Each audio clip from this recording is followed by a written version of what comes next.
First things first, I just want to get right into it. Obviously, it's, your first season in the PFL. Obviously, a lot of changes with adapting to the format and all that, which I want to get into. But what's really been impressive is your longevity in the sport, right? Like in terms of all these years later, after all the fights you've had, now you're on this big win streak, but you're still performing, against the best. So what do you feel like has been the key to your longevity all these years later? I think in the early days, had multiple jobs trying to also be a professional fighter, and that was great in the youth, but it ultimately wore me down. And now I really prioritize just recovery, doing things like stem cells, making sure to listen to my body, get proper sleep, and just doing everything I should have as a professional athlete early on, I'm now doing. And I feel like that's reflected in my performance these days.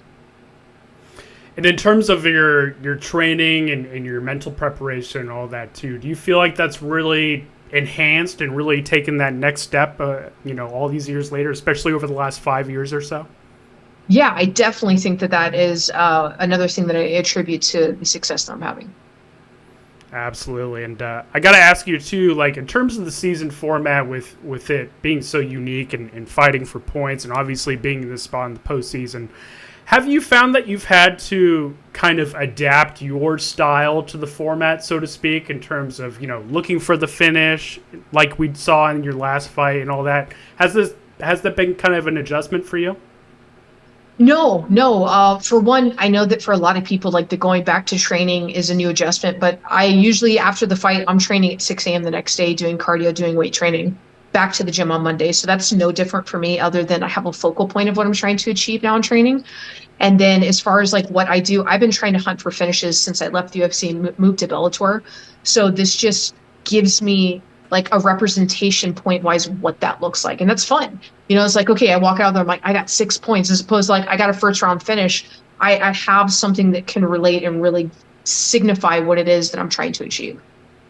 So you feel like it's almost kind of an advantage for you this season in terms of, you really didn't have to really change up your style that much in comparison to some of the other fighters. Do you feel like that's been a really big advantage for you and a kind of a tone to your success?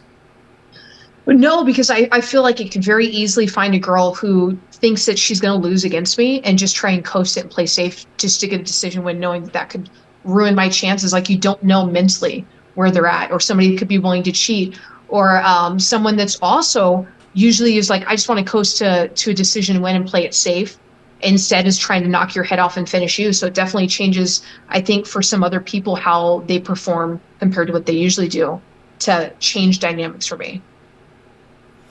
And obviously with Tyla Santos specifically, I mean, what have you seen from her this season in terms of the stylistic matchup? Obviously, it's a fight that a lot of fight fans are excited to watch and see how it plays out. In terms of stylistically, how do you kind of see this in your favor, per se? I think it's a great matchup. I think when you actually look at the roster, on the roster, she's one of the only other girls that's a true, well-rounded mixed martial artist, as opposed to just a grappler or just a striker. So it allows us to be able to showcase our strengths and where we truly are better than each other in certain areas, because we can put it to each martial art and to really be able to capitalize on that. So I think that stylistically it's a great matchup, but I know that I edge ahead of her just a little bit in every area. And I kind of want to switch gears a little bit too, because obviously, we could talk about, the season format and PFL all day, but I also kind of want to get to some unique stuff too.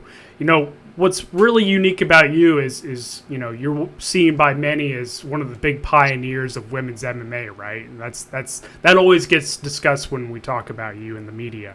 So what do you feel like in terms of looking ahead to the next generation of female fighters? What do you feel like needs to be done in terms of, continuing that trajectory and growth in women's MMA? I think the biggest thing is opening up more weight classes. We really see that the only organization that has multiple weight classes for women to be able to advance their career is the UFC.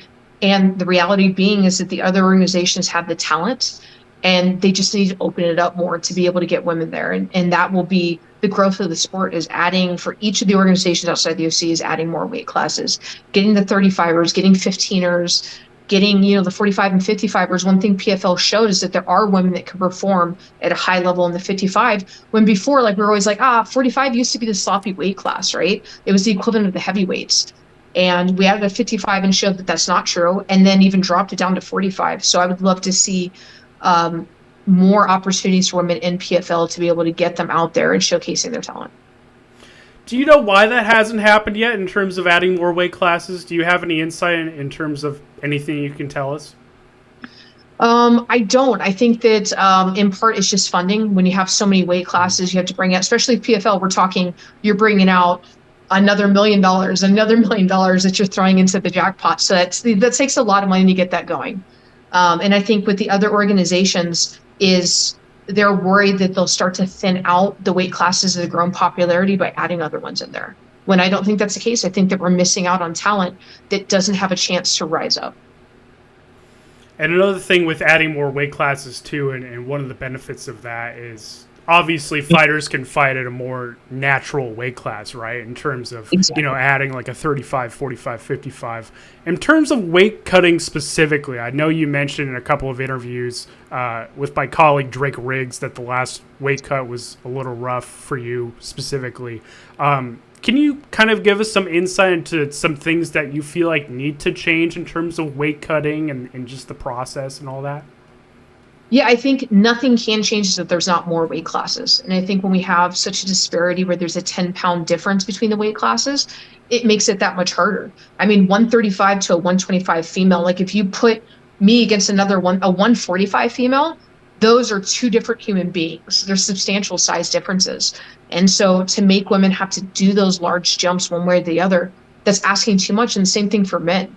So if we can add more weight classes and then we can start to restrict those jumps where we make it maybe 6-pound differences in the weight classes, then people can stay true to where they are, and we're not going to see these drastic weight cuts unless it's people that are like, I want to hold 5 belts in multiple weight classes. That's different. You can't control those people. But then we can start to do things a lot healthier and then ultimately see better performances. In terms of, your future, obviously, you're still fighting at the top level and competing against the best. But in terms of the next step and next chapter, have you thought about in terms of transitioning to a coaching role or anything like that? Because obviously, a veteran of your caliber obviously has a ton of experience, and I'm sure a lot of fighters could learn from you. Yeah, it's not. I love teaching and I love coaching. It's something that I do on the side when I'm not fighting. But for me, I'm not trying to look towards that because that seems like a much further down the road. I'm still succeeding now and achieving a lot now.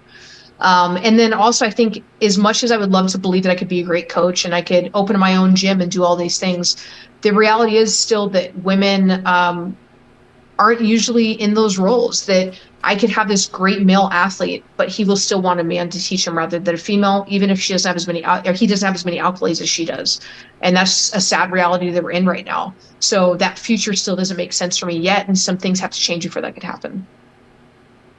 And in terms of the trajectory, do you feel like we could eventually reach a point where female coaches are more widely accepted around the sport?